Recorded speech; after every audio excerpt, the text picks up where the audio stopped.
Psaume chapitre 18, deuxième partie, verset 26. Avec celui qui est bon, tu te montres bon. Avec l'homme droit, tu agis selon la droiture. Avec celui qui est pur, tu te montres pur. Et avec le pervers, tu agis selon sa perversité. Tu sauves le peuple qui s'humilie et tu abaisses les regards hautains. Oui, tu fais briller ma lumière. L'Éternel, mon Dieu, éclaire mes ténèbres.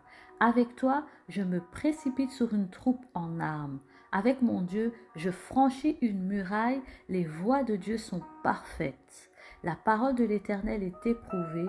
Il est un bouclier pour tous ceux qui se confient en lui. Car qui est Dieu si ce n'est l'Éternel? Et qui est un rocher si ce n'est notre Dieu? C'est Dieu qui me ceint de force et qui me conduit dans la voie droite.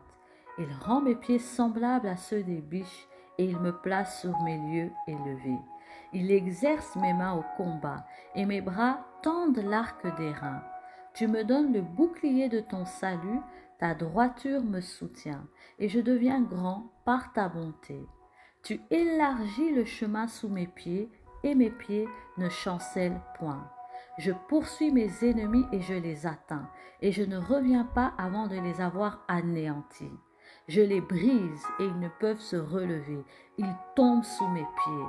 Tu me ceins de force pour le combat, tu fais plier sous moi mes adversaires.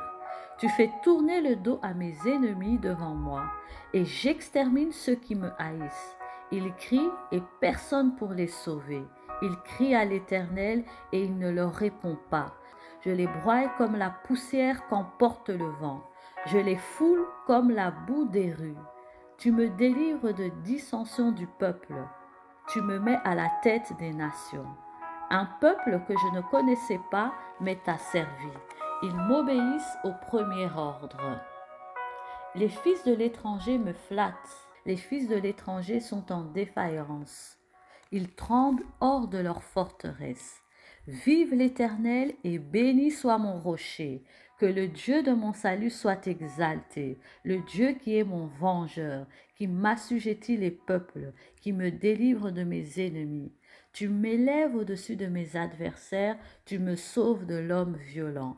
C'est pourquoi je te louerai parmi les nations, ô Éternel, et je chanterai à la gloire de ton nom.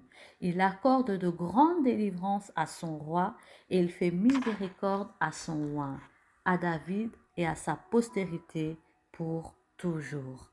Amen.